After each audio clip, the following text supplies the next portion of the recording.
Ideas for a plot.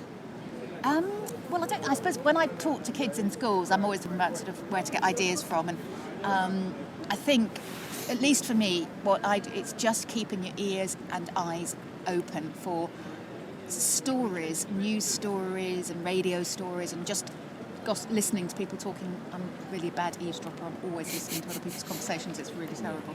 On the train, it's great.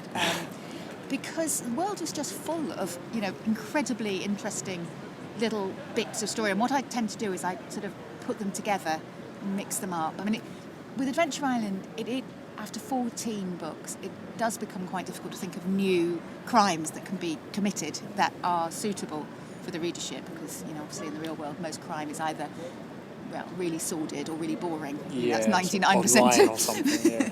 It's really, one or both of those things rules. That's that 99% of all. It's just, So it has to be a sort of a burglary of something interesting, or a secret, or a bit of fraud, or possibly a bit of kidnap. So there's not that many sort of main categories of crimes it can be. So I think the trick, writing for this age, is to mix it up with fun and interesting details. So instead of it's an interesting thing being stolen, or an interesting motive, or a kind of a weird connection between two things, or a fun setting, it's a circus or it's a supercar being stolen. The actual crimes, the actual plots don't really need to be terribly complicated. I think it's all in the character of the investigators and the detail of the way they solve the case. So in terms of getting ideas, I think it is just looking out for those kind of quirky, fun details. And one of the things that I sometimes say to kids is there's two ways really.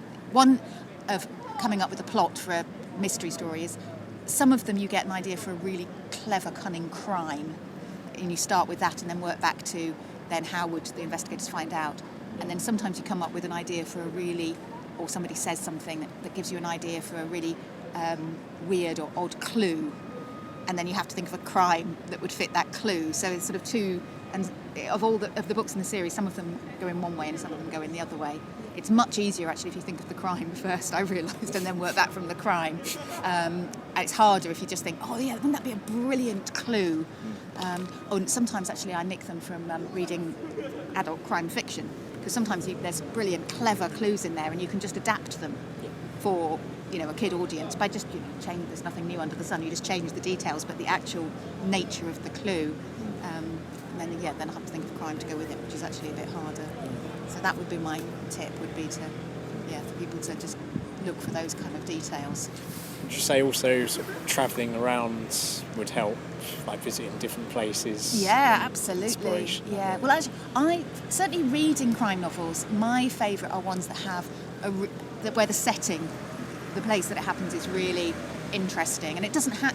Some of them are quite exotic, far off places, China or Arizona or wherever, with a kind of really distinctive setting. But it doesn't have to be. It could be London. It could be anywhere. But I definitely think you have to have a really good sense of the place where it happens to make a mystery novel really. And I don't know why that's particularly the case with crime fiction. Why? Well, I guess with any novel, the setting is important. But I think there is something about crime novels, about the place, because I suppose again it's about the details, isn't it? It's about actually feeling that you're there, following in the footsteps of the investigator, and the more it's really grounded in the place, the better it is. So definitely travelling around different places, but knowing a place really well helps.